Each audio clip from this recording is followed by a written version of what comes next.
Hello everyone, this is Muhammad Nasruddin from Control Systems. I am truly delighted to present this lecture about system identification in control systems. So let's jump to it. This is outline of this lecture. We are going to go through introduction, methods of system identification, types of system models, system identification setup, system identification from a step response, and practical consideration. So, what is system identification? System identification is the process of determining mathematical model of a parameter or a process in a system. And that is basically based on input-output data measurement. So we have this system that we want to identify the mathematical model of this system in order to study or analysis how this system works to design a controller to do certain things or to provide desired response as we do in control systems. There is several steps we take in order to identify a mathematical model using system identification. The first step is to do input-output data acquisition. The second step is to select or estimate model structure. The third one is to estimate the model parameters, and the fourth one is the validation of the identified model. So in the first step, what we do is basically we take our system and we give it input signal, and we measure the output of the system, and we measure set of values through a finite time, and that is data acquisition. After that, we select a model like a transfer function of that system, or we estimate. If we don't have a model, we estimate that model. The third step is basically calculating the parameters of that model. So we need to precisely and accurately define the constants and the parameters that affect the system response and behavior and so on. And the last step is to identify that this model is actually right. There's two types or two methods we're actually going to consider in system identification. It is either online system identification or offline system identification. Now, online system identification is when we identify the system parameters and system models when the system is actually under control and doing its job. So we take recursive data of input and output and determine the model parameters based on that data recursively when the system is under control. Offline system identification, on the other hand, we take our system and we give it a series of input, we observe the output, and based on that input output measurements we can identify the system model. Types of system models. There is two types of system models. System models of control systems, or basically mathematical models, have two types. It is either parametric models or non-parametric models. So what exactly is a parametric model? A parametric model is a model that contain arithmetic parameters or values like a coefficient of differential equation, difference equation, transfer function, or a state space model. It's basically always a mathematical representation of the system. The second type is non-parametric models, which basically is a given representation in a graphical way of how the system behave over time, or over change of frequency, like Booty plot, Nyquist diagram, and so on.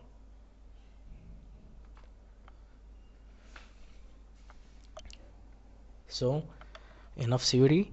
Now let's jump to practical. This is a setup of system identification. For example, if I have a system and I want to identify the model of that system, as you can see, we have this system here. It's a black box and we don't know anything about the system. We want to identify it. So what we do is we set our system identification setup as shown in this slide. We take several inputs, we give it to our system and record the output simultaneously while recording the input. The input and the output have to be recorded in a synchronized way. Okay, we take the input and the output simultaneously are recorded using a data acquisition, which in this case is this little microcontroller Arduino Uno. And after that, what we do is we take this data and we plug it into computer. If it has a identification toolbox like MATLAB have a nice system identification toolbox to use it in such calculations, or we do our own calculations based on the data we have, system identification from a step response. So in this block diagram we actually have our system and have our setup just like this, and what we do is actually we take our system and give it a step response, and after that we record the system response from the output, and we draw it using computer software like MATLAB, and we end up with something like this. On the left we have the system response from the practical system, and right we have a typical unity step response of a first order system. So by comparison we know that our system is first order, and from that we can calculate the model parameters. We already know that the transfer function of first order system is in the form g of s equal to k over s plus a, where it is the system ball and k is the gain. So by going back to our step response and comparing these two, the typical step response of first order system and the practical step response of our system, we can calculate the constant a. When the response reaches the value of 63% of its final value, we have in the x-axis we have t, which is time, is equal 1 over a. So we do the same thing here. We calculate a, or 1 over a. From here we can see that the response final value is 0.72, roughly is 0.72 here. So what we do is multiply 0.63 by 0.72 and we get roughly about 0.45 or something like here, and from that we can go here and calculate the 1 over a, which is approximately 0.13 or something in this area. And the rise time is the time required for step response to go from 10% to 90%, which is from here to here. So we can take that time, and using this equation t rise, we can calculate a parameter, or the other equation ts is equal 4 over a. We run the clock and basically observe the time until our system comes to settling, which is approximately 5a. 5 t is a time constant, which is 5 over a, something like here, and we calculate this time, and using the last equation ts equal 4 over a, you can get the value of a. And finally we have to calculate the value of k in the transfer function, and we basically get that from the final value of this system response, because it's actually affected by the gain. If you do the calculations and you block the step response to your system, and you take this transfer function and do the inverse Laplace transform and so on, you will end up with two terms, a forced response and a natural response. And the forced response is actually going to be k over a, so the final value is k over a. And we get back to our graph, and the final value is like 0.72. So 0.72 equal to k over a. We already calculated a and we can calculate k. So that is typically how you do a system identification for a first order system, but it is basically not going to be like that in practical systems, because most systems are two or three orders higher. Most systems in practical actually are second order, third order, or fourth order systems, and so on. And even high order systems can be approximated to second order system. So when we identify the transfer function of second order system, we typically do the same.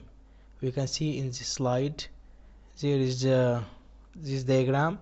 This diagram actually is the response. It's a step response of a system, and we can see this is our step. It has a value of 9, and we have this graph showing the practical response and the simulated response. Okay, so we can see that there is a lot of jittering here in the response we get from the experimental data, and that is typically will always happen in control system or electrical systems in general. Why? Because the data have a lot of noise, it has disturbance and so on, so you can get that smooth data. You can use filters to get better result. And the other graph is the other curve is the open loop response of the simulated system. So what we did is actually we took the practical response, which is this one, and we basically do the calculations the same thing, just like the first order system, but not using these equations, of course, using the second order system equations. We calculate the zeta, the damping factor, and the omega n, the natural frequency, and from that we calculate the transfer function and the gain and so on, and we end up with a model. And finally, when we run the check by giving the model and the system the same input, we end up with this graph, which you can say it's typically they are the same, but with a little bit noise, which is not going to make a lot of problem. So we can implement the same methodology for higher order systems, second order systems typically. Finally, there is several things we have to take in account. Those things actually when choosing the input signal to do a system identification, we have to make sure that the input of the signal is small and finite in amplitude, and we can simply say it's a bounded signal. So what do we mean by that is we also by doing that we make sure that the output will be stable, because it's a bounded signal. So if our system is internally stable, bounded input, bounded output. That's the first thing. The second thing is to avoid saturation, because using a large amplitude signals might cause saturation of the system, might put the system into danger, because we use the maybe high voltage or whatever the system we are dealing with. uh, Another point we have to take in account is when choosing the input signal is to make sure that our signal is rich in frequency spectrum. What does it that mean is actually we need to choose a signal that triggers all the elements in a plant or a system. So if we have a system that have several elements, some of them work in a specific frequency and the other work in a specific frequency. So if our input signal does not contain the frequency of all elements, we'll miss something in this system, right? So we will have the transfer function, but it will be inaccurate because some elements haven't been triggered.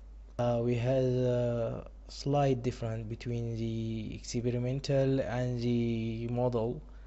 So what is the source of this error? Now the source is, first of all, nonlinearity in system behavior. System behavior is always going to be nonlinear in practical.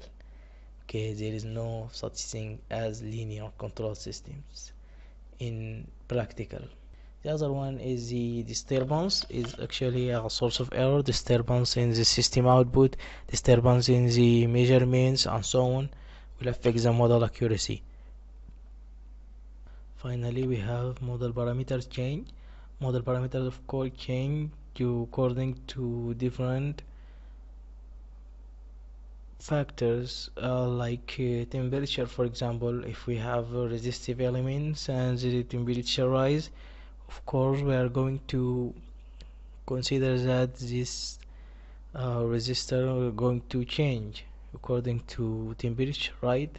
The same thing goes to a motor. When you have a motor and it starts heating, finally these are references that I recommend you read it so you will get a better idea. And if you have any question, please post it in the comments below, and take some time to follow me on Instagram at control_sis. Thank you.